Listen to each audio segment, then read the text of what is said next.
kujifunza. Una historia ya kutamani kusikia mengi ambayo yanaendelea kuhusu wewe, kuhusu mimi, kuhusu ulimwengu, kuhusu dunia. Na nafikiri kuna jambo la kufanya kama kanisa, lakini pia kuna kitu cha kujifunza kama watoto wa Mungu. Yako mambo mengi ambayo tumesema, lakini nataka nizungumzie kitu kimoja kinaitwa wito. Nawezekana nilishafundisha, lakini nataka nikufundishe tu tena. Wito. Maisha unayoishi yanategemea na namna ambavyo umeamua. Lakini tulisha kujifunza habari ya karama yako, ndio vita yako. Na sasa nataka nikufundishe wito. Wakati tunasogea kwenye mfumo mzuri wa mafundisho ya Hotel Pasaka kama tulivyokuwa tunaendelea, lakini asubuhi hii tuna kitu cha kufanya kama kanisa la Mungu. Na unaelewa nini kuhusu wito? Umeitwa wapi? Wewe ni nani? Una nini katikati yako? Kuna kitu gani pia Mungu anataka ufanye kama mtoto wa Mungu? Dunia inaenda mbio na inapita. Na kwa kuwa dunia inapita, hata wewe pia unapita. Ulishawahi kujiuliza kuna mamilioni ya watu ngapi ambao Mungu amewaumba, lakini wote hawajakuwa kitu kwake, amewaondoa. Na leo ni zamu yako, wewe uko hapa. Na wewe pia utapita kama walivyopita wengine. Ulishawahi kutafakari kwamba katika historia ya wale waliofanya vitu vingi, ni nani amebaki katika rekodi? Wote pia wamepita. Kwa nini unashindana na mtu mwingine? Kwa nini unapigana na mtu mwingine? Kwa nini hautaki kusimama mahali unatakiwa kusimama? Kwa nini huwezi kufanya kitu Mungu anataka ufanye? Maisha yako yamekuwa maisha ambayo yana mizunguko mingi na manunguniko mengi tofauti na namna Mungu anatamani. Nisikilize vizuri, unifuatilie. Kipengele cha somo hili la asubuhi ni kipengele cha somo la mchana cha baadaye. Lakini kwa sasa nitafundisha habari hii ya wito wa mtu. Wakristo tumekuwa tukijifunza vitu vingi, tena vigumu na vizito, tukiamini tunaweza kuvibeba. Wakati kuna wakati mwingine vile vidogo vidogo tu ambavyo tunaishi navyo tumeshindwa kuvibeba. Mungu amenitembeza na mimi wiki hili, ananikumbusha sababu za Musa na kuishi. Ananiambia baada ya Musa kufanya msaada, alijua atasifiwa. Lakini baada ya msaada akakataliwa. Akaondoka kwenye ile nchi ya Misri akiwa na machungu na wana wa Israeli na uchungu na msiba moyoni mwake. Kila anapotafakari, ameacha ikulu, ameacha vitu vizuri, ameacha mema kwa ajili ya watu wasioshukuru, anashindwa kugeuka nyuma tena. Wito. Nataka nifundishe wito. Ni kipengele changu leo, kwa sababu ndicho kitu ambacho Mungu amenisemesha wiki zima natembea nacho. Na nimeona matukio live kwenye macho yakitokea. Na unaamua vipi katika lile ambalo sio la kwako? Unapojaa manunguniko kwenye moyo wako, unaacha muujiza wako uende. Unadhoofisha kipaji, karama, huduma iliyo ndani yako kwa sababu ya maneno. Lakini Biblia inasema baada ya Musa kuwa ameondoka, Mungu hakusema naye, wala hakumsikia, wala hakuwa na shida na yeye, wala hakuwa na shida hata waliomfanyia vibaya. Hakuwahi kuzungumza neno. Ni miaka 40 sasa anaondoka. Amejaa kisasi, chuki na hasira. Hata akisikia msiba hawezi kurudi, kwa sababu walichomtendea ni kifo. Kuna mtu ashawahi kufanyia tukio baya huko katikati yetu, baya sana, ambalo moyo wako unasema siwezi kusahau wala siwezi kusamehe. Ngoja tujifunze hapa. Lakini hivi ni kweli kwamba sababu hii ndio ilimfanya Musa atende wema? Ni kwamba alitamani kuona kitu kikiishi. Kama mwanadamu, unapofanya jambo jema unatamani kuona ukisifiwa, ukishukuriwa ama ukibarikiwa, si ndivyo ilivyo? Hakuna hata mtu mmoja ambaye anaweza akapeleka kitu akapigwa madongo akaendelea. Haiwezekani. Wengi wanaweza kurudi nyuma kupitia nafasi ya sababu ya kile ambacho tayari kipo. Hata yeye hajielewi. Kwa kumsaidia mtu ametakiwa kuuawa kwa sababu alitenda wema. Anaenda mbele na kukutana na watu tena wanapigana, anawasaidia tena. Huko bado ana machungu ya ndugu aliyowasaidia. Wito. Ngoja tusimamie hapa. Tofauti ya kanisa na tofauti ya Musa ni kwamba aliweza kusimamia alichonacho bila kurudi nyuma. Yaani machungu hayakumzuia kuendelea kufanya huduma iliyo ndani yake.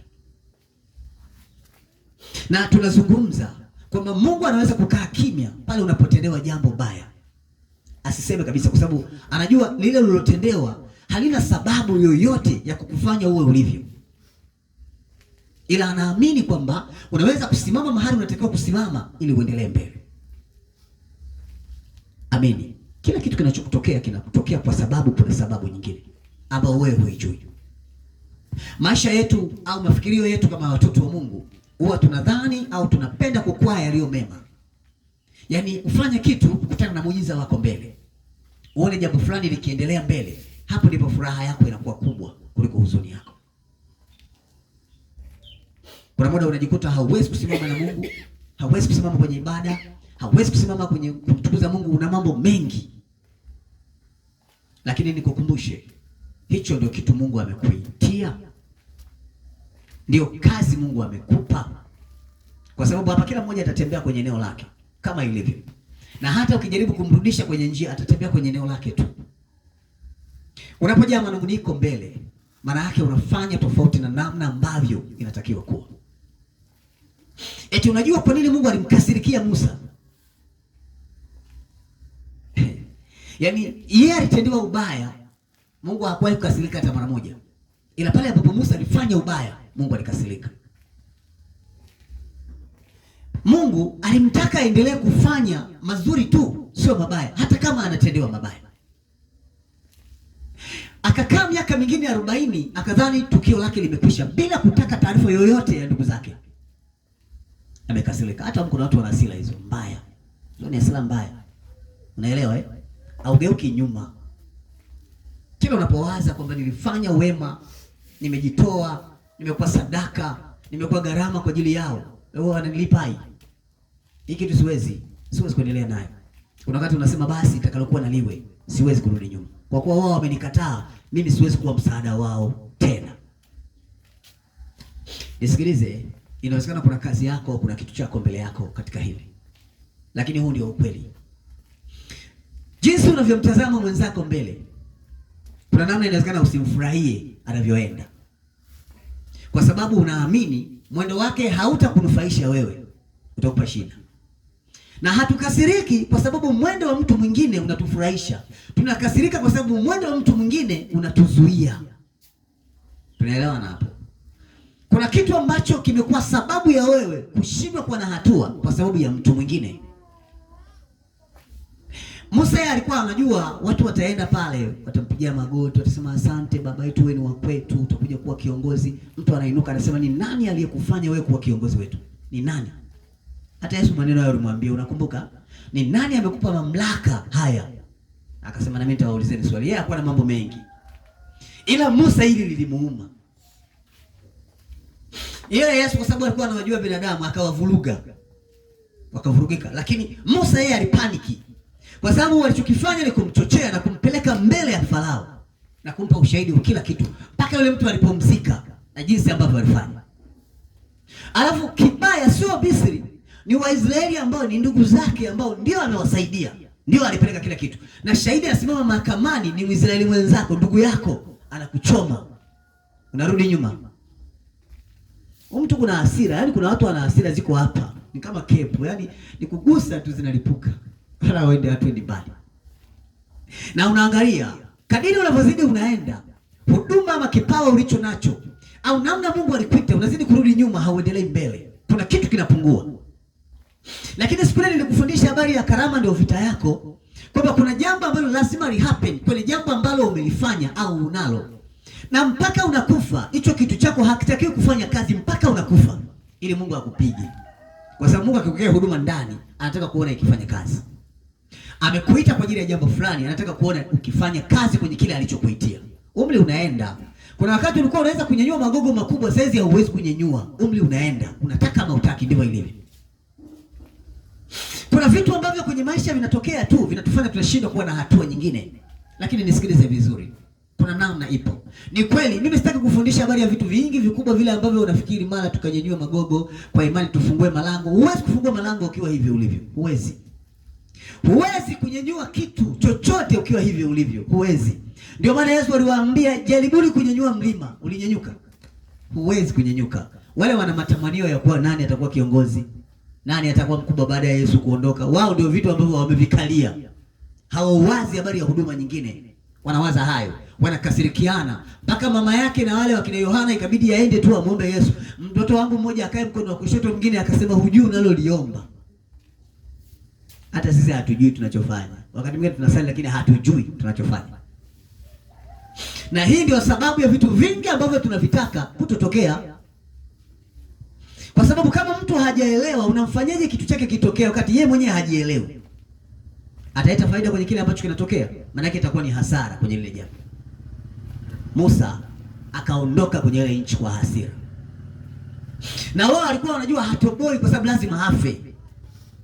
Wakampa kagudulia kadogo kamaji kwenye jangwa la kukatisha zaidi ya siku 3 mpaka 7. Jangwani hakuna pumziko, hakuna maji kama unavyojua jangwani. Jangwani ni nchi kavu, ile nchi ya mchanga. Si ndio maana yake? Hakuna maji wala nini. Kuna mahali Israeli walikuwa wanatembea wakati Musa anawapeleka, waliingia sehemu wakakuta kuna tule tu vijito tu visima. Tunatuhitaji kijiografia. Kuna maana jiografia huko anatukumbuka tu visima tunavyopatikana jangwani. Tunaitwaje? Kwa jiografia hamna wasomi huko jamani. Na akakuta maji, yale maji yalikuwa ni maji machungu, maji ya Meriba. Unayakumbuka?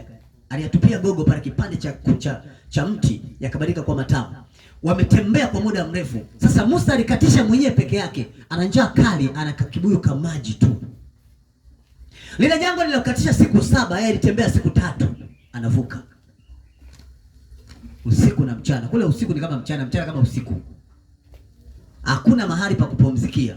Alafu uliyemfanyia msaada ndio alikukuchoma ufe. Sasa hasira inasema nataka kuishi ili kumkomoa aliyenichoma na sitarudi nyuma. Miaka 40 hajaangalia kabisa Misri. Wala hajarudi nyuma. Wakimwambia taarifa ndugu zake sio nani kufa, anasema poa tu. Hataki kusikia habari ya msiba. Ana hasira. Ngoja tukumbushane hizi habari. Yawezekana kuna jambo litakuwa katikati. Lakini hivi vitu vimetokea kwa sababu ya huduma, wito waliokuwa nao ndani. Ni mkombozi huyu. Ni nani aliyekufanya kuwa mtetezi wetu? Ni nani aliyekuweka mbele yetu kutuamua? Ni nani amekupa kazi hii? Ni nani? Ni kweli ukijiangalia hamna aliyekupa. Wala aliyekusemesha hamna. Lakini ulizaliwa kwa ajili ya hilo. Unapopambana kwenye mstari wa jambo ambalo ni la kwako, vita yako inakuwa kubwa kuliko namna unafikiri. Kwa sababu kitu ulicho nacho ndani hakitaki kabisa kufanya kazi kwa namna yoyote mpaka unakufa. Maana yake ukifa, ile huduma yako haijafanya kazi, tayari umeondoka bila faida. Kwa sababu ulitakiwa kwa faida ya vitu vingine, umeondoka. Kuna watu ni watoaji, kuna watu ni waimbaji, kuna watu ni wahubiri. Sawa, katikati kuna watu ni wafanya usafi, kuna watu wana karama za upole na upendo, lakini kupitia yale waliotendewa wameshindwa kusimama kwenye nafasi zao, wamehama. Na wengine wana visasi na watu wengine kwa sababu tu za namna ambazo wakati mwingine zilikuja kwa sababu ya kile ambacho Mungu aliwaumbia ndani yao. Kuna muda unakaa chini, unawaza mbona mimi watu hawanihurumii? Ushawahi kukutana na wakati huo? Unawaza tu, kwa nini mimi watu hawanihurumii? Yaani ni kweli unapita mahali unataka kuona huruma ya mtu, ila hakuna mwenye huruma na wewe hata huyo. Watu wote wanapita kama hawakujui. Ila wao wakipatwa na matatizo, wewe unakuwa wa kwanza mbele yao. Kuna muda unawaza kwamba hao na mimi niwe tu kama wao. Kwa sababu sioni mtu mwenye huruma na uchungu na mimi. Kuna muda unafika hatua unasema Mungu au nichukue tu kwa sababu sina maana duniani. Na hilo pia ni kosa. Mungu hakuanza kabisa, wala Mungu hakumsemesha kabisa Musa na miaka 40. Wala hakusema kitu. Wala hakumwambia Musa pole sana mwanangu, amekusema vibaya sio na nini, alinyamaza kimya. Kuna kipindi unataka suluhu kwenye matatizo yako na Mungu ambaye unamtaka aseme.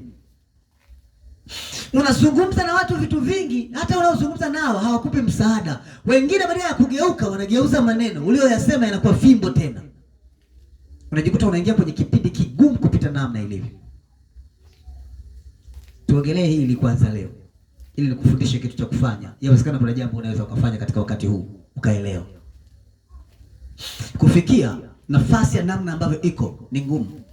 Lakini alichokiweka Mungu ndani huwa hakifi, lazima kiishi. Kitaishi na wewe mpaka unakuja kufa, kitaishi na wewe. Unaweza ukajikuta umehama kwenye position yako, umehamia kwenye mambo mengine, utakusanya vitu vingi sana, utafanya mambo mengi ambayo unayataka, lakini kuna wakati mwingine huwezi kukutana na baraka za Bwana zilizokuwa, kwa sababu mahali ambapo pamewekwa kitu chako, hapo ndipo ambapo mstari wa mema yako kuchanua kwa mazuri yako na baraka zako kunapoanzia. Kwa hiyo shetani atafanya vita na wewe zaidi ya mara 7 katika jambo ambalo Mungu amelitia ndani ili lisichanue. Kwa sababu likichanua, halitachanua na wewe tu, wala halitachanua na watu wengine, litachanua na wewe pia. Ule ndio mstari wa kwanza wa kufanya baraka zako ziwe kuu. Hapa tunaelewana. Kuna kitu Mungu anataka ufanye kwenye nafasi yako. Ndio maana nimesema, kuna wakati naziangalia huduma, kuna watu wanabeba huduma, lakini unaangalia huduma hii anayoibeba ni kubwa kuliko umri wake na uwezo wake na akili yake. Nasikia?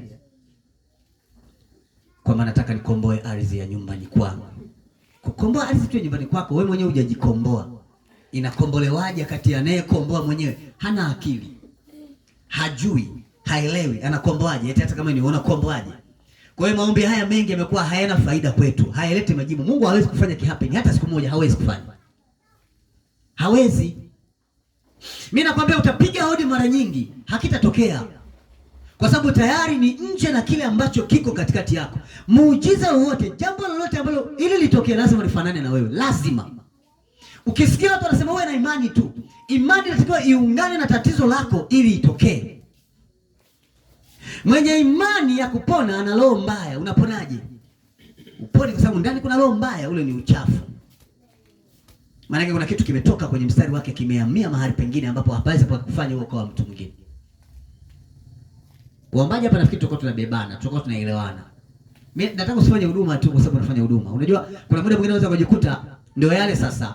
Unafanya huduma sana, unaongeza vita sana, unafikiri vita vile ni sifa, kumbe ndio unazidi kuteketea na kuangamia. Mtumishi wa Mungu niombee, wamenipiga kombona la kichomi. Wengine wanaingia gharama. Unaelewa? Unaenda kukulumua venye uviwezi na hauna akili. Uelewi. Unachokifanya ujui. Umekurupuka tu. Sasa hizi ni muda wa kuteka bahari ya Shamu. Bahari ya Shamu ina mambo mengi. Ukaiteka wewe mwenyewe hujajiteka. Bado eti inawezekana kweli? Kule kunaishi viumbe vingi. Viumbe wote wanasikia tunatekwa. Inabidi waandamane. Namna wanabidi wasimame kupambana na anayewateka. Umepigwa kombona la jicho. Mtumishi wa Mungu niombe, vita imekuwa kali. Vita unasababisha mwenyewe. Mambo mengine ni namna unavyozungumza na hauna uwezo kufanana na kile ambacho unakifanya. Musa akaondoka, akaingia kwenye nchi nyingine, akakaa. Akawa mtumwa, akasema bora niwe mchungaji.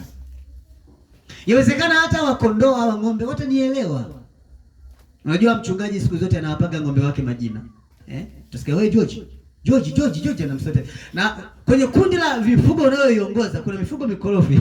Yenyewe inakuwa kama haina akili vizuri. Na ukihitaji tu utaona hiyo inakata kona. Na wanasema wachungaji wanajua hiki kitu. Kwenye kundi kubwa la mifugo kuna viongozi pia. Wasukuma hawapo hapa, wafugaji. Wale ndio wanajua. Wanakwambia kuna muda ukitaka kujua ng'ombe wote wapo sawa, unaangalia yule anayekuaga wa kwanza kutangulia na yule anayekuaga wa mwisho kuja. Na wale wao wapotei. Na hata kama ukimtaka akae mbele, hawezi kukaa maana yeye ni wa mwisho. Atakuwa anapita mle mwenye wenzake wanapita. Na kuna yule ambaye hata umpeleke nyuma ataenda mbele. Na hao wengine hawataenda mpaka yeye awe mbele. Au ni mifugo. Kwa hiyo unawapa jina. Wewe Onesimo, unaona tu anakata kona Onesimo. Atakuwa kaka chetu naenda Onesimo jina la mtu. Wanawapa majina. Wanatengeneza na hata kwenye kimbelembele labda wanataka kula ng'ombe wamekaa sehemu au likondoo. Wanataka kulisha shamba. Kuna wale viongozi wa kutangulia. Wanakagua kwanza shamba. Kuna mlinzi. Ndio wanaingia wakiingia na hao wengine wote wanafuata. Kama kiongozi anakuwa anawajua na akifika akakuta George hayupo, anajua kabisa waliopotea sio George tu, ni wengi.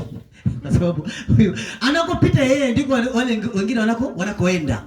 Ndivyo ilivyo. Wakujiongeza ni wachache sana kwenye nafasi ile pale. Akaona bora awe kiongozi tu wa kuchunga. Miaka 40 hataki kufikiria kazi nyingine. Akila kiwaza ni nani amekuweka mbele yetu kuwa kiongozi? Nani amekufanya? Leo inauma. Wewe kuna kitu huwa kikumu. Kuna jambo kilisikia mtu alisemaga unasikia? Hata kama ulikuwa unacheka sana kikiingia tu ni nani unaona? Umelegea moyo, roho inakonda, unanyong'onyea. Au kuna mtu anaweza kujikuta sasa ndio muda wa kuserebuka, tumwimbie Yesu. Kuna mtu alikukera ukashangaa tokea mlangoni, furaha yote na amani yote. Unabaki sema amekuja kufanya nini tena? Kama haja analetea kombola lingine. Kuna namna unaishi maisha ya mateso na kushindwa kwa nafasi yako. Lakini kanisa la Mungu, tuzungumze hii. Wewe unajionaje? Kuna muda unakata tamaa kupitia maisha unaoishi. Na nikwambie kwamba kuna watu Mungu aliwaumba sio wa kuhurumiwa. Kazi yao ni kuhurumia tu. Na hata kama wakiumia hakuna mtu atakuja kukaa karibu na wao. Na hata kama wakipata shida kubwa kiasi gani hakuna wa kuwasaidia, watajitoa wenyewe. Hapo ndipo uchungu wako unapoanza. Kwa sababu kuna wakati unadhania kwamba unahitaji msaada wa mtu mwingine ili uvuke, maana wewe uliwahurumia wengine. Lakini kumbe inawezekana kila tatizo linalokuja wewe ndio mwenye suluhu. La kwako unalo suluhu mwenyewe na ya wengine usuluhu ni wewe. Kwa hiyo utadili na mambo ya watu wengine na utadili na mambo yako pia. Utakabili watu wengine kuwasaidia, kuwatoa mahali walipokwama, na wewe ukikwama pia utajitoa mwenyewe. Na hautakiwi kuwa na hasira, maana hata ukikasirika kuna wakati Mungu hasemi na wewe tena. Ndio maana nimekwambia, ni kweli kwamba Mungu alikasirika baada ya kusikia Musa amesingiziwa, amefanywa vibaya. Na je, alifanya vibaya kwa wale ambao walikwenda kumshtaki Musa ama ilikuwaje? Mungu alinyamaza kimya. Ila siku Musa amejaribu tu kufanya kosa, Mungu akasema naye, "Kwa nini unanikosea?" Na sio mara moja, wamefanya Israeli makosa mengi na Musa alisimama kuwatetea. Eti unasikiaje pale ambapo kila kitu mpendwa wako, kuna watu wanakuja hapa wanasema unamwona fulani, yule ni pacha wangu. Unaelewa nyea mchelewagi ukifurahisha tu siku moja.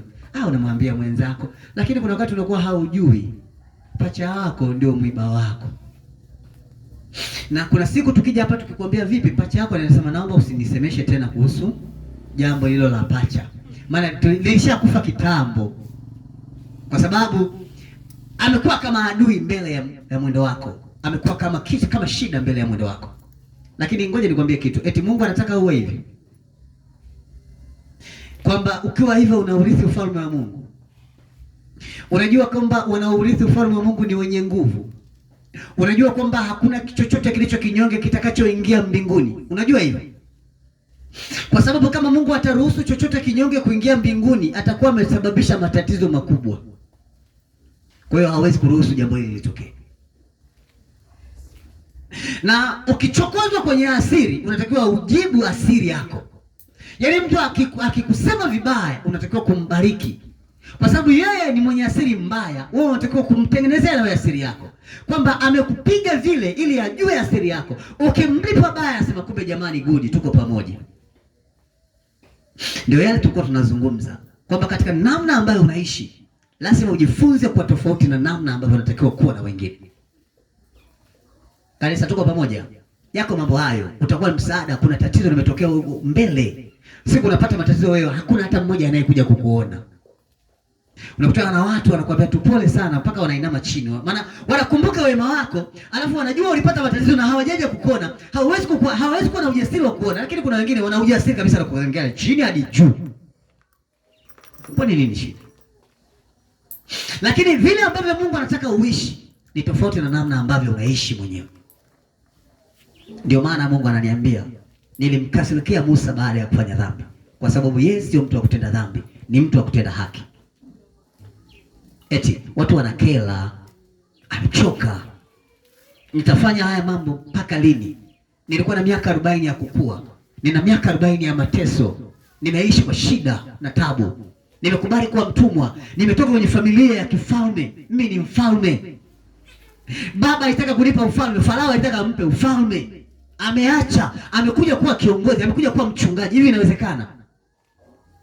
Tuchukulia tu maisha ya kawaida, umewahi kuwa hata mtoto wa mkurugenzi au waziri, alafu utoke uwe mchungaji, tena mchungaji ambaye hauna faida polini. Hivi unaweza wewe? Hili ni jambo gumu. Tusome tu kwenye hadithi kama kitu ambacho tunakisoma kwenye hadithi, lakini sio kitu cha rahisi kukichukulia.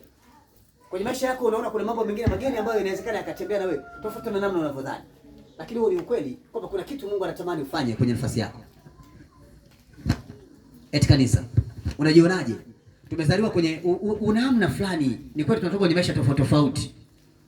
Hapa kuna watu ambao wana watoto wao ambao hawataki kuona hata wanagusa nyasi. Unaweza kumwambia tu pale, anasema mtoto wangu hapariagi kabisa, hapariagi. Anakwenda kuwa mchungaji. Umemlisha maisha fulani ya kifahari, ya kifalme, anatoka pale anaingia kwa mtu ambaye hana faida tena na hafikiri faida. Ana uchungu moyoni, amebeba msiba. Huko huduma inazidi kufurukuta, kuna wito ndani anausikia ndani. Kuna jinsi anasikia ndani inacheza, inaimba, inasema. Biblia inasema Mungu akamsemesha Musa kwa kutumia kijiti cha moto. Akafanya tu kijiti kakaka na waka. Kila Musa akijaribu kutaka kwenda hiki kijiti kila kikiangalia kijiti, hebu nitasogea karibu na hiki kimti ili nione muujiza huu. Kumbe Mungu anamuita tena. Miaka 40 ya mateso katika nchi ya diaspora. Yezro hawakumkubali. Wale watu waliishi kama watu ambao wanajua kubagua. Asili yao ni asili yao tu. Musa anaingia pale, anaanza kuwaongoza, wakaanza kunungunika tena. Tena wale ambao wamewekwa kuwa viongozi. Anamwoaje mtu wa mataifa? Akati sio asili yetu. Analetaje mtu wa mbali? Lakini nilikwambia siku ile, Sipora ni mtoto wa kuhani wa Bwana. Yezro ni kuhani, amekaa kwenye maisha ya utumishi wa Mungu miaka mingi, ni mtu wa haki. Anajua haki vizuri. Kuna namna watu wanakunungunikia kwenye jambo unalolifanya. Kuna namna watu wanakusema kwenye kitu unachokifanya. Na wewe kwa sababu kuna namna ni kama hauna akili, unakasirika. Huu ni ukweli kwamba kuna jinsi unasikia hasira kwenye jambo ambalo Mungu amekuumbia. Shida inaanzia hapa. Nitaishije na watu? Ni kweli kwamba kuna namna tunatakiwa tuwe na hekima katika kuishi, ili tupige hatua ambayo itatusaidia kuwa na kitu kingine au mwendo mwingine. Na hiyo ndio kawaida ya nafasi ya watu wa Mungu popote wanapokuwa. Vita ya huduma au vita ya karama au vita ya wito wako ni kubwa kuliko namna unafikiri. Lakini kila kilicho mbele yako kitaanguka, wewe utapita.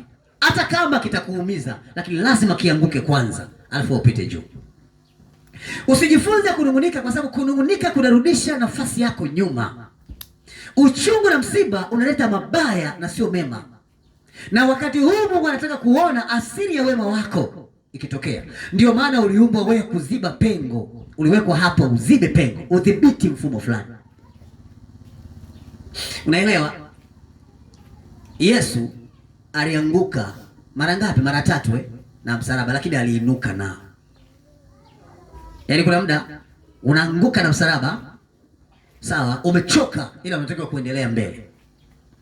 Na kila ukiangalia hivi, hakuna ambaye anaweza kuwa pamoja na wewe. Hivi unajisikiaje kuna watu 11 wamewafundisha, alafu hakuna hata mmoja aliyebeba msalaba wako? Aliyebeba ni mtu wa nje, wa mbali kabisa na wewe. Turudi hapa tuangalie. Yaani Yesu alifundisha kundi la watu wengi sana kaka. Aliwatengenezea watu wengi, aliwapa heshima watu wengi, lakini siku anapata shida, aliyebeba ni mtu wa mataifa, ndio alibeba msalaba wake. Eti unawafanyaje watu ambao umewasaidia? Hata kama ni unawafanyaje? Turudi hapa jamani. Lakini ulisikia Yesu anasema maneno mabaya kwa kina Petro? Anasema vibaya.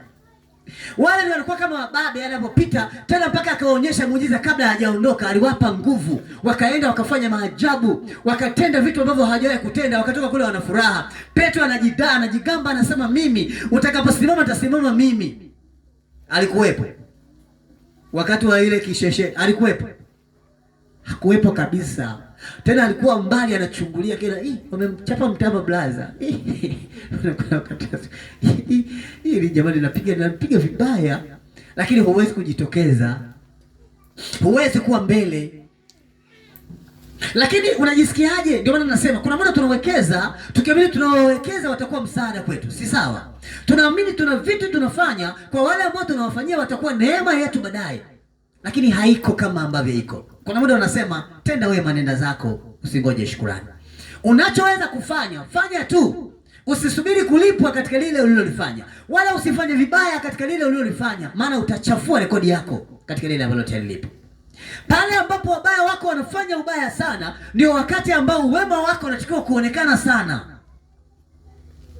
Wakamfuata Yesu, wakamkamata, wakajaribu kumpiga kama viwili vitatu. Petro akajidai kujitutumua, akamkata jamaa sikio. Yesu akaona sio asili yangu, akarudi akamwambia usifanye hivyo mwanangu, kwa sababu ukiwa kwa upanga utakufa. Kwa nini? kwa upanga, akalichukua lile sikio lililokatika, akalirudisha kwenye yule jamaa, afu akamwambia nenda na amani ya Bwana, nikamateni. Unaweza kufanya wema unapotendewa ubaya? Subutu. Yaani nasema mimi jamani, mimi sijui Mungu tu aliniumbaje. Mimi unajua navurugika. Wewe unajua Mungu alikuumbaje? Na kuna siku leo uliwahi kukaa hapo kwambia Mungu naomba nirekebishe. Sio kwenye hili. Kuna rekebisha kwenye uchumi, kwenye pesa na kwenye mali, au ndoa imekuvuruga huko, Mungu akurekebishe. Lakini kumwambia Mungu nirekebishe mwenyewe, unajiona uko sawa kabisa. Na ndio maana muujiza hauwezi kutokea. Kwa sababu kama muujiza utatokea kwa wewe ukiwa hivyo ni tatizo. Tuzungumzie haya. Kwamba unamuona Yesu, unamuona kwenye mfumo anavyotoka. Yaani alijitahidi kufanya vilivyo vizuri sana. Hata akiwa msalabani kuna mtu alimsema vibaya. Kuna mtu alizungumza maneno magumu, Yesu alimwangalia tu, hakuzungumza neno. Hivyo unaweza ukakaa kimya. Mimi kinavyokuwa kinanifunda mpaka nikitoe. Nikitoe. Na sio kama eti unatoa raha, unatoa shombo. Yaani ni harufu, maana isikie tu unavurugika. Kwani mimi ndio nimeweza kumvuruga? Yeye mwenyewe ndio ametaka nimvuruge. Maana alivyokuja mimi ndivyo nilivyompa. Sasa kwani mimi kosa langu ni lipi hapo kakaangu? Hata kama wewe ukiangalia ninakosa. Yeye mwenyewe ndio ameanza kuniambia, "Mara nina macho kama masufuria madogo." Na mimi nikaona nimwambie, "Unajisahau wewe, mbona wewe hujioni?" Mimi nimempa sawa sawa na namna alivyokuwa ananiambia. Kwani ungekaa kimya ungeumwa? Kukaa kimya ndio kazi sasa. Maana mtu akikuambia jambo anataka umjibu. Sasa unafikiri ningekaa kimya si angesema nimemdharau? Kwa hiyo nimemjibu vibaya ndio hujamdharau. Hiyo ni hisia yangu ya kawaida ya ndani. Poa. Na mbinguni tunaenda. Fresh, hamna shida. Unajua kuna wakati rafiki yangu mmoja alikuwa anasema Yesu kuna watu atawatoa nduki. Toka. Yaani kuna watu, hii siku nilicheka sana unajua. Na tulikuwa tumetoka kwenye huduma yaani nikamwambia sasa umefikiri nini? Nimefikiri tu. Unajua kaka, tunavyokuwa tunatembea tunajiona kama wenye haki. Hiyo siku Yesu atatuvurumusha. Siku tutakuwa tunasema, kumbe hivi na mimi nilikuwa na roho mbaya." Yaani kuna kitu tu kinaishi kwenye nafasi yako tofauti na unavyodhani. Kanisa la Mungu, una jambo la kufanya leo. Na nielewa vizuri. Asili ya kitu kilichowekwa ndani yako, kuna namna unatakiwa ukiamshe kiwe kitu. Baraka zako zinaanzia hapo. Hata kama sio leo, lakini kuna wakati utakumbuka au utakumbushwa. Wale wote ambao waliwahi kuja duniani wamekwisha pita, leo ni zamu yako. Na wewe pia utapita. Wakati wa kupita, tunataka ama tutaki, utaenda tu.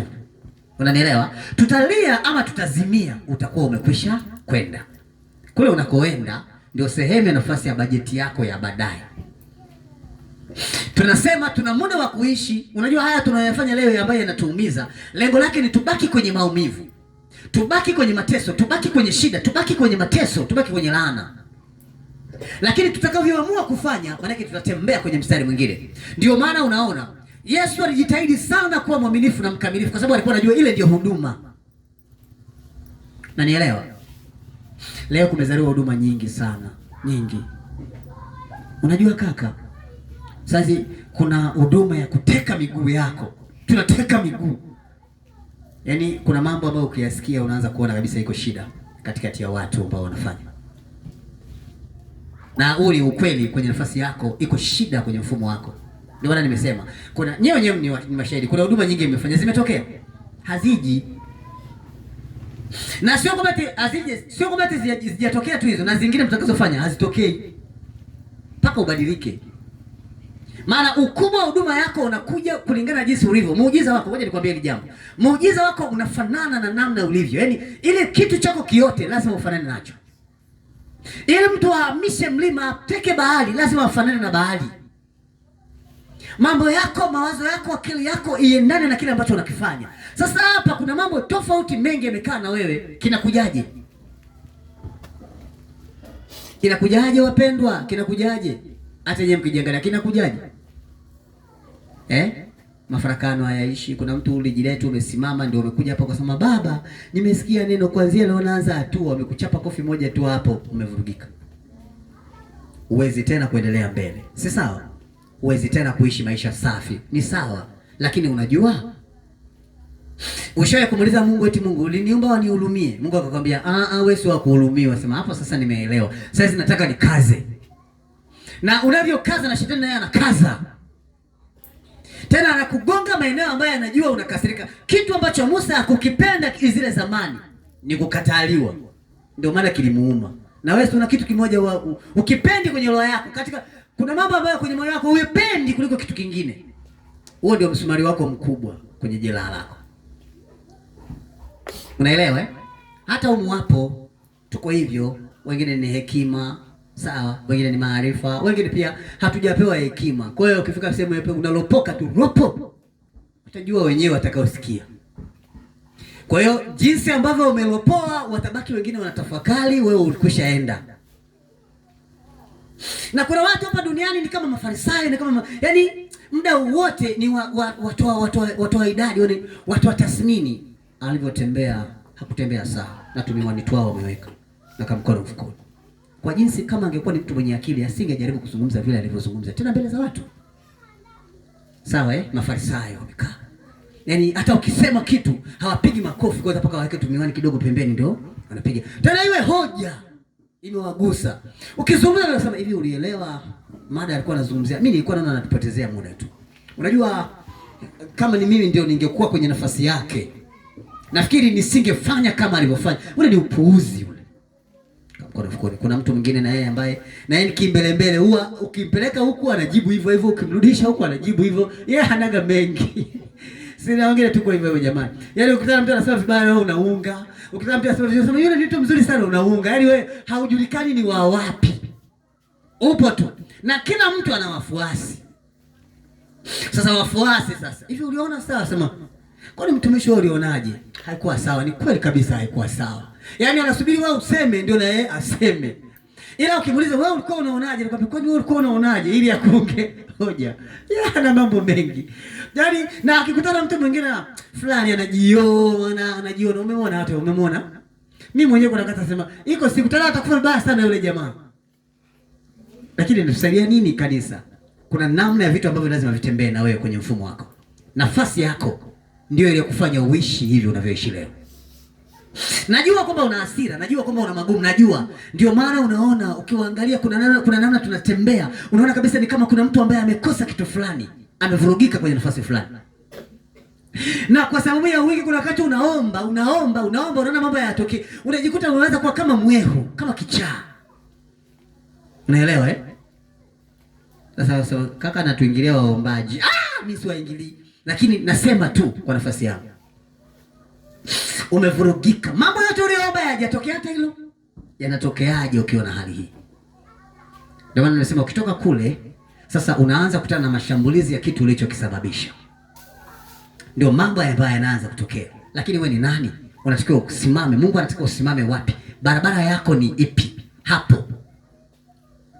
Unaweza ukajiuliza hata wewe mambo ambayo Musa amefanya, kweli kulikuwa na sababu ya Mungu kumkasirikia kwa jambo dogo kama lile kugonga mwamba mara 2 tu? Eti kaka, amefanya mambo mengi makubwa. Kweli unaona kabisa ni hoja hii ya Mungu kukasirika mpaka kumwambia hautaingia katika nchi hii? Mbona kuna watu wameua, wengine wamezini, wengine wamefanya mabaya mengi, hajafanya chochote. Eti unaona ni hoja? Kwa Mungu ni hoja kubwa sana, maana hakumuumba vile.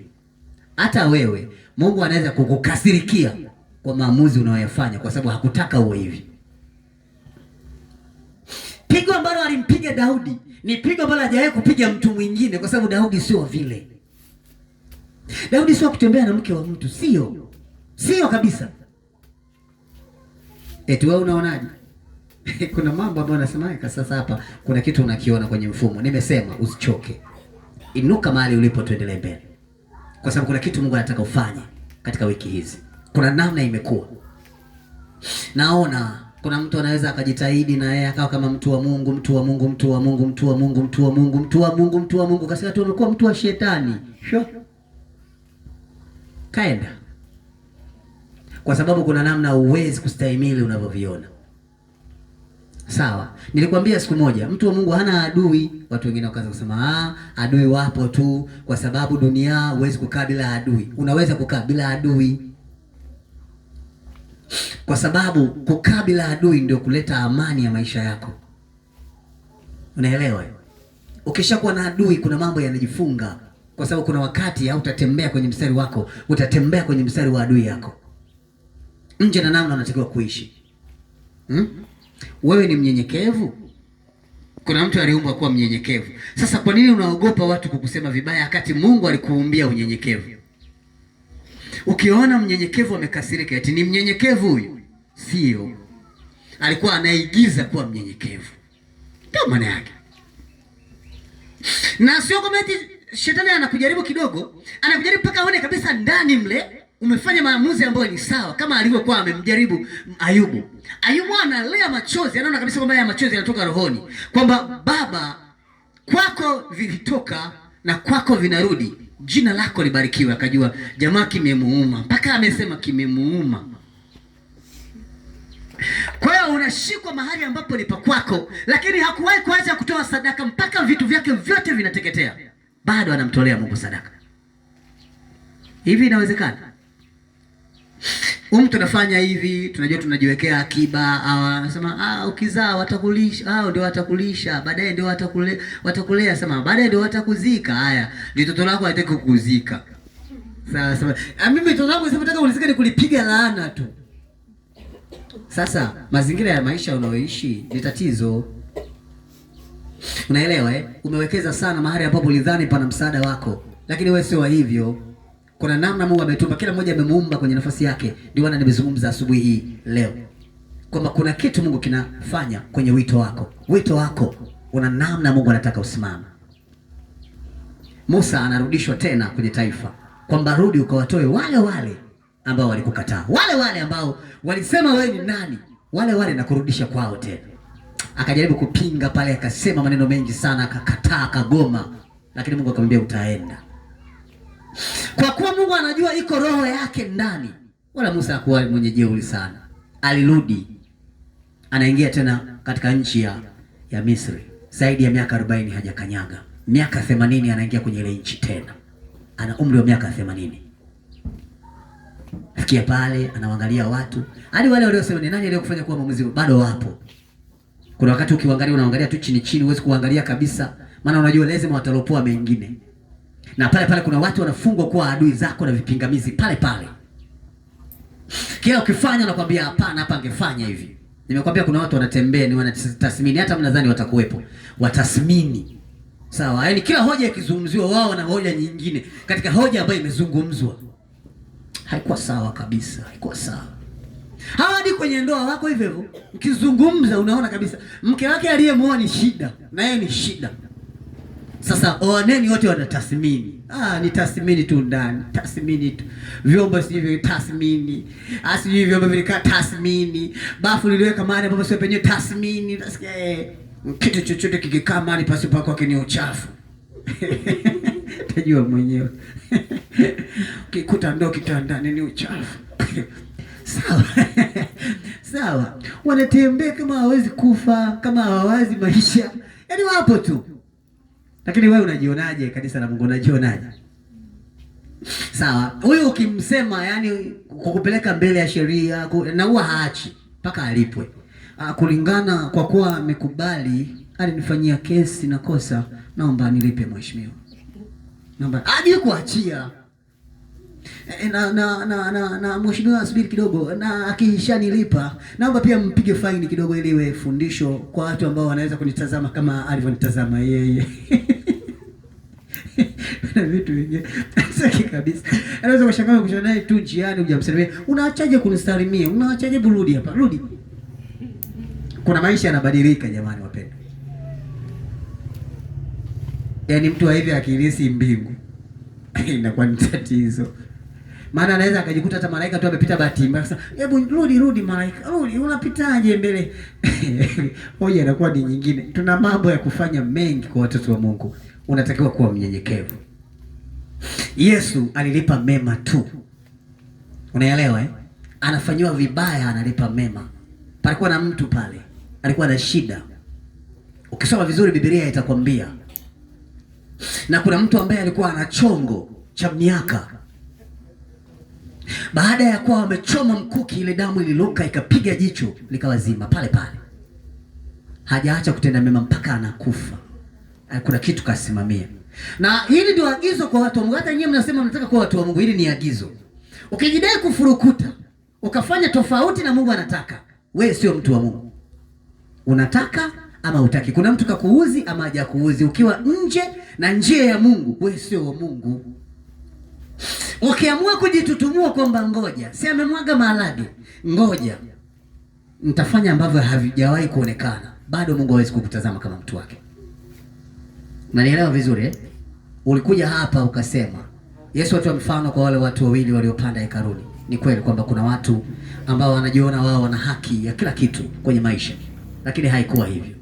Tunatamani kuwa wanyenyekevu mbele za Bwana, namna ambavyo haijawahi kuonekana kwa mtu mwingine. Unanielewa eh? Usiseme kitu ambacho hutaweza kukitenda. Sema kitu ambacho unaweza kukitenda. Na ukawe mfano katika kile unachokitenda. Umepanda hapa, Mungu amekupa neema ya kuhubiri, ukahubiri. Sawa? Au uchelewaji ni dhambi. Tunataka tukuone na wewe ukiwa unawahi.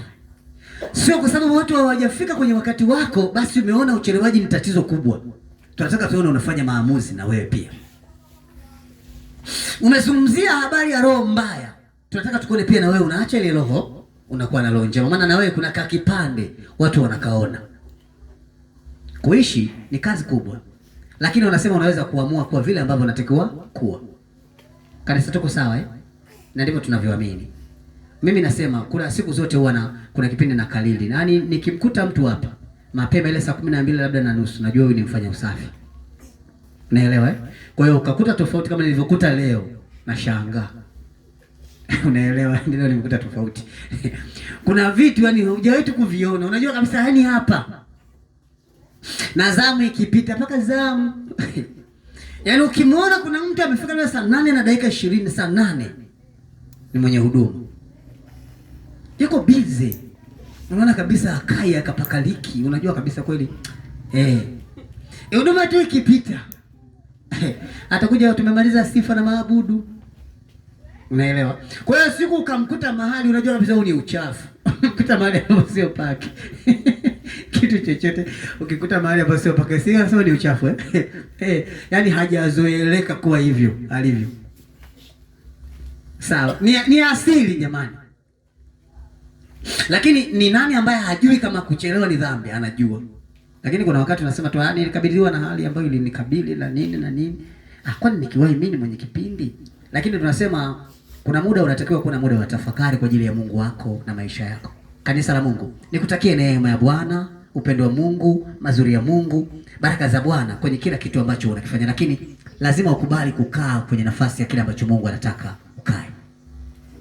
Haya mambo yote ambayo unayaona leo, sababu kubwa ni wewe. Unanielewa vizuri eh? Na ndio maana uko hivyo.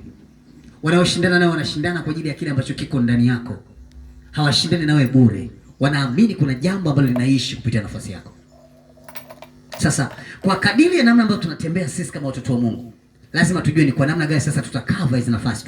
Tutaweza kudhibiti hali ambayo inakuja. Umeamua kupambana na shetani? Sasa nimeamua kupambana na shetani kwa hali na mali. Anakusikia? Na yeye anaga mambo mengi. Sema nani wewe ameamua kupambana na mimi? Sema fresh. Tuanze kuzinyuka. Dunia ni mali yangu. Mchape kwenye uchumi. Piga kwenye uchumi. Unatoa macho. Vikule ukitafuta hela hakuna. Piga ukipata hela unanyang'anywa. Mara kama imeibiwa. Sema kuanzia leo usiingie kwenye kipindi cha uwezo wa Bwana. Utakuwa na saka hela. Maana zinapatikana Jumapili tu. Kifungua biashara siku ambayo sio ya Jumapili uuzi kabisa. Kwa kama hivi leo inabidi uende mpanda hoteli. Kifika sema watumishi wa Mungu, maombi mlioomba yote yamedunda. Kasoro Jumapili tu ndio inafanya kazi. Naelewa? Na anasema Bwana alisema tuwezi kukaa tu. Na amesema pia katika maandiko yake tusifanye Jumapili kama mzigo. Naelewa eh? Kwa hiyo tufanye tu kile kinachowezekana. Muda unaenda. Naelewa? Si umeamua kupambana na shetani jino kwa jino, mguu kwa mguu. Mwingine anasema nani kaamua kupambana na mchape kwenye magonjwa? Pige kwenye magonjwa. Huyo anafaa kupigwa magonjwa, pigwa magonjwa. Sio wala sio hospitali, unatumia miti yote unayoijua. Yote. Ukimaliza kuumwa jicho, unaumwa mguu. Ukitoka mguu unaumwa jino, ukitoka jino unaumwa nywele, ukitoka nywele unaumwa miguu. Utaumwa wewe mara kiuno akifanyi kazi. Unaumwa, unajaribu kwenda kwa madaktari, madaktari wanasema kulingana na namna kuna bakteria waliokuwa wanatembea kwenye migono yako sijui na nini, ndio waliofanya hali ya jicho lako kufanya na kuwa na uvimbe. Nasema dawa wanakupa, unapiga, unaona hamna. Kila ukipiga, ukiwaza unasema lakini na kwa mganga kupo, ile unasema mganga ni dhambi. Mganga ni dhambi. Siku moja unaamua tu kuamua. Liwalo naliwe. Fika pale mganga anafurahi sana kwa sababu ana siku nyingi hajakuona. Karibu karibu karibu karibu. Karibu mteja. Karibu, ni kweli nilijua utakuja. Nilijua. Wana akili mbaya. Nilijua utakuja. Nilijua mwanadamu huwezi kuvumilia maumivu mwanadamu. Nilijua tu utakuja. Sasa ishafuyo tao ndio kasa ugoona uko jaribu kuona. Vua viatu vyako, japo kanuni mabwana unaingia na viatu vua. Mtoto wa Mungu navua viatu. Leo nimeshamwali wale bora nifie kwa mganga kienyeji kisiinuki. Bas unaamua. Unajua maana ya kuamua wewe. Unaamua. Na huko kuna mtu ukimkuta ameshiba dona na ugali na viazi, anafanya maamuzi ambayo anataka kuyafanya, ambapo hata hapo nje hawezi. Hawezi tu, hawezi. Hivi ushamkuta mtu amekamata wiki lake? Ushawahi kumkuta akikamata wiki lake mtu? Unaweza kusema bye bye jamani, hatutamwona tena, ni mbinguni moja kwa moja. Wewe subiria uone wiki liishe. Yale yote ambayo ukuyafanya kwenye ile wiki utalifanya kwenye wiki lijalo. Lakini Mungu anataka tukae kwenye njia, wapendwa. Unaelewa? Ni kweli kwamba kuna mambo yapo, tunakaa hapa chini tunasema tumeamua kuwa watoto wa Mungu, tumeamua. Na tunasikiwa kwamba tumeamua kuwa watoto wa nani? Wa Mungu. Vita inaanzia hapo. Kazi ambayo Mungu alikuwa amemwekea Musa ni kubwa, huduma aliyokuwa amebeba ndani ni kubwa. Alikutana na Yembre na Yane, wakaanza kumpinga mle jangwani. Wanamkataa sio mtumishi wa Mungu. Vita ilikuwa kali. Amepigana vita nyingi, baba wa watu. Amepita. Ni kweli kuna mambo yanainuka, kuna watu kwa sababu na pingamizi la kwako, lakini bila wewe hawataenda mbele na hawatakuhurumia kabisa. Unaelewa? Hakuna mtu hata mmoja aliwahi kufikiri kumwombea Musa wala kumhurumia hata siku moja. Kila kesi ilipotokea walimuita yeye kusuluhisha, lakini hawakuwahi kuangalia kabisa kama anastahili kuangaliwa. Na ndivyo ilivyokuwa kwa Yesu vile vile. Wanafunzi wake, watu wake ndio waliomwacha. Mimi nafikiri siku Yesu wanampiga, tungekuwa pale tunajitahidi, tunajikongoja, baba pole, vumilia. Ile mijeledi ya Warumi. Kuna watu wanajua kupiga. Unaona kabisa kuanzia sasa sio mwanafunzi wa Yesu tena. Wewe mwenyewe tu unakubali. Walimkuta Petro ndio wakati wanaota moto. Wakamwambia bila shaka na wewe ni miongoni mwa Yesu Kristo. Akasema wewe usimletee ujinga, atakufua. Hivyo ukiniangalia unaona mimi nafanana na Mgalilaya. Wewe vipi? Ningesema angalia hadi kuongea ni kama yeye. Alafu na jamaa liko pale na mjeledi. Akinipiga yeye. Wewe. Hapo ukikubali hebu mletee tumuunganishe. Sasa ulikuwa unashuhudia kipigo cha mwenzio mwanzo mwisho, unakubali. Lakini kwa watoto wa Mungu tunatakiwa tukae kwenye mstari. Hii picha ilinipa mawazo makubwa sana ya maisha ambayo tunaishi leo. Nikajua kila mmoja anatakiwa ngangane na asili yake. Kila mmoja. Yaani pale unapotendewa mabaya kwa kuwa ni mtu mwema, usijaribu kufanya kama alivyofanya aliyekufanyia. Chini, kama unaona huwezi kuzungumza naye, nyamaza. Kama unajua unaweza kuzungumza naye, mwite. Mwambie tu kwa hili sijaliona kama ni jema, ila nashukuru kwa sababu halijanivuruga. Uwe na amani na mimi nina amani, uende zako. Usijaribu kufanya maamuzi yoyote magumu. Usijaribu. Unanielewa vizuri mpendwa? Hapo ndipo utakapoona mazuri ya Mungu yakichipuka. Wamekukosa mara 2 mpaka mara 3 kukuua. Na aliyekukosa amekuja tena anahitaji msaada. Na sauti ya Mungu inakwambia msaidie, msaidie. Siwezi kumsaidia. Mara 3 unataka kuniondoa katika dunia hii. Ndio maana haujaondoka, bado unaishi. Kuuawa sio tatizo.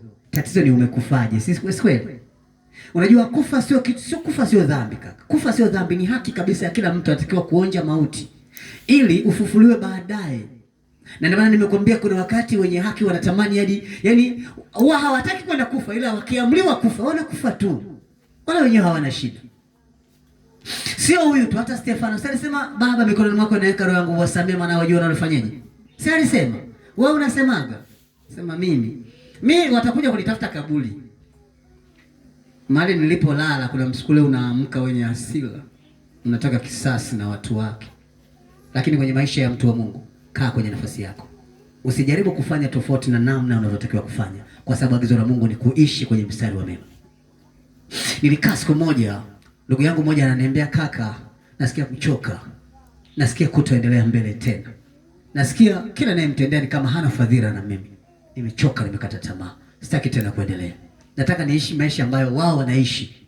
Nione kama inawezekana wakayafurahia maisha ambayo wao wanaishi, niishi kama wao. Nikamwambia, ukifanya hivyo utafanya ubaya wako kuonekana kuliko ubaya wao. Akasema, potelea mbali. Nataka, ila sitakaa kule. Nataka niwafundishe tu kwamba wanavyofanya hawafanyi kama jambo la haki. Nikamwambia, na ukienda ukapotelea huko inakuwaje? Rudi, acha tu. Wewe huwezi kuwafanya watu wajue unachofanya, ila iko siku Mungu atafanya wajue unachofanya. Usitake kugombana nao, usitake kushindana nao. Akaniangalia, akaniambia, nitoka kwa mtumishi mmoja, akaniambia, hapa kaka, unajua nini? Tuwapige fire. Lakini nikawa na busara nije nizungumze na wewe. Nikamwambia, mimi sikushauri kufanya chochote kibaya kwa ajili yao. Acha yaende. Acha. Huyu ndio mwanadamu. Acha. Ameumbwa kuumiza. Lakini kwa nini unaumia? Unaumia kwa sababu unaamini kilichofanyika kimezuia hatua yako. Kimezuia neema yako. Si sawa? Kitu ambacho sio kweli. Neema yako ipo na baraka zako zipo. Amini kinachokwambia leo. Hata kama ulitaka kitokee katika wale uliowadhania, Mungu hajataka kitokee kwa upande ule, kitatokea kwa upande mwingine, maana ni chako, hata kama watakupinga. Hujawahi kuona watu wanazaliwa tumbo moja, wanafanya tofauti na namna ilivyo, lakini Mungu anatutaka tukae kwenye nafasi nzuri, hata kama tuliozaliwa nao ni adui zetu. Ni watu ambao wanatupiga vita na kutupinga, ni watu wanaotukataa, ni watu ambao wakitufanyia msaada wanatusema mpaka tunajuta kwa nini wametusaidia. Hujawahi kuona kitu kama hicho? Ni kweli kuna mtu akikusaidia unajuta, kwa nini kakusaidia unajuta? Ni bora asingekuja. Ni bora asingekuwa yeye, ni bora angekuwa mwingine. Maneno ni mengi, lawama ni nyingi, manunguniko ni mengi. Kama wewe uliomba kuwa vile ambavyo iko, lakini hata siku moja acha, nyamaza kimya, usiongee. Kwa sababu kama alikusaidia ameshakusaidia tu, nyamaza, mwache aende. Hayo ndio maisha ya kweli na Ukristo wa kweli. Hiyo ndio amani. Simamia huduma yako, kwa sababu tayari wito wako unakutaka uwe nani. Mungu amekupa kazi ya kufundisha watoto. Fundisha. Anafundisha hata havieleweki, anavyowafundisha watoto hata watoto waelewe. Umezila.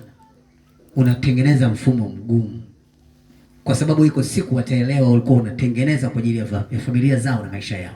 Kanisa la Mungu, kaa kwenye mfumo wako na maisha yako. Ni kweli kwamba umejitoa kwa wengi, lakini kwako hakuna hata huyo aliyejitoa, hata mmoja. Zaidi pia umetakiwa kutoa zaidi. Toa tu, wala usipate shida. Toa, uendelee. Ni mtoaji. Mungu amekupa neema ya kutoa, ni kufundisha hili. Toa, hata kama vita yako imekuwa tamu sana, toa. Lakini utoaji wako ufanane na wewe, ndio utaona muujiza wako unafanyaje, unatokea. Lakini ukitoa eti natoa ngoja niwakomoe, nawe utakomoleka. Toa kwa moyo, kwamba hii ni asiri yangu na sitaiacha, nisaidie. Nikamwambia, dogo, njoo tuombe. Akaniambia, kaka, tunaomba nini? Nikamwambia, njoo tuombe. Tukaingia kwenye nafasi ya huduma ya maombi. Nikamwambia, Mungu, tunakuomba utupe nguvu. Mahali tulipokaa tumekaa tumechoka. Mzigo tuliobeba ni mzito. Ni kweli kuna muda hatuwezi kuendelea mbele tena. Tunahitaji nguvu yako kuendelea mbele. Ikashuka nguvu ya Mungu ikatutia nafasi mpya. Unainuka kama mtu ambaye wala haujali tena.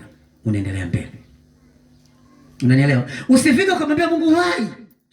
Kwa nini unafanya kama haya? Unawaruhusu tu Baba, hata hujawavunja mguu, ungemvunja hata kidole. Mungu, kuna nini? Mungu, mimi sipendi. Ya nini yote haya? Mahali nilipokaa nimechoka. Kuna muda naona maamuzi nataka kuyachukua ni magumu. Naomba unisaidie kuchukua maamuzi sahihi yanayofanana na roho yako na wewe.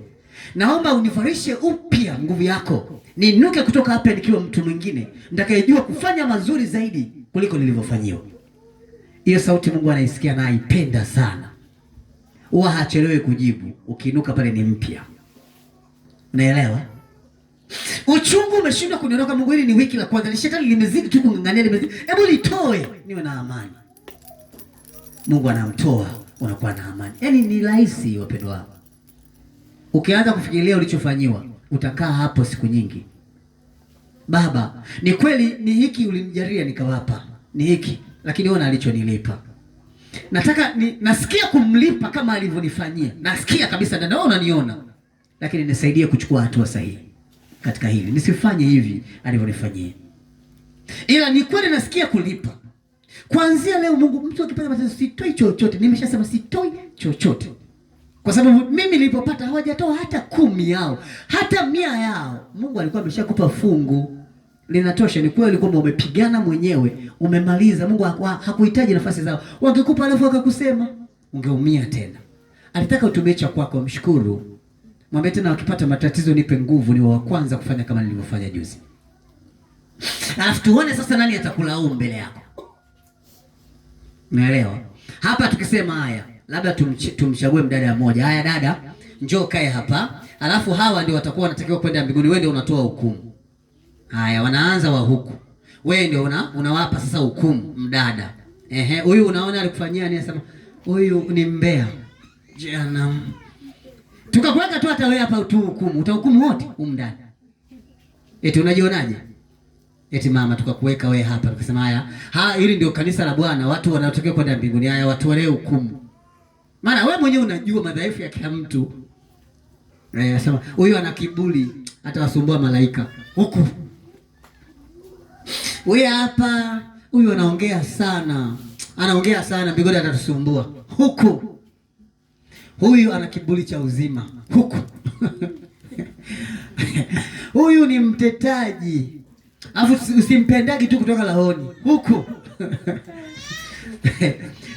Huyu hapa jeuri ya mume. Huku. Huyu hapa Mungu alimpaka utajiri, akaona kama ndio mali. Huku. Yaani hapa nakwambia utasukumadi watoto. Ukisema wafuge mbinguni sasa watoto sote watakuwa kama mama zao. Huku. Kila mmoja atapita kushoto. Unaweza ukamwacha ukasema, "Ani unamhurumia mmoja tu, labda huyu ndio kidogo anakuwa na kaupole. Karo fulani hivi kaupole. Huyu hata tukimsemaga hanaga mbwembwe nyingi. Wewe kidogo." Tena nasubiri Yesu atakuja kukuhukumu vizuri, kaa hapa. Ila wengine ni kweli tunajijua. Sasa unatakiwa utoke kwenye lawama, uishi kwenye mstari wa neema na Mungu atakubariki sana. Kanisa la Mungu tuko pamoja. Ninamshukuru Mungu kwa ajili ya nafasi yako na Mungu akubariki sana. Amen.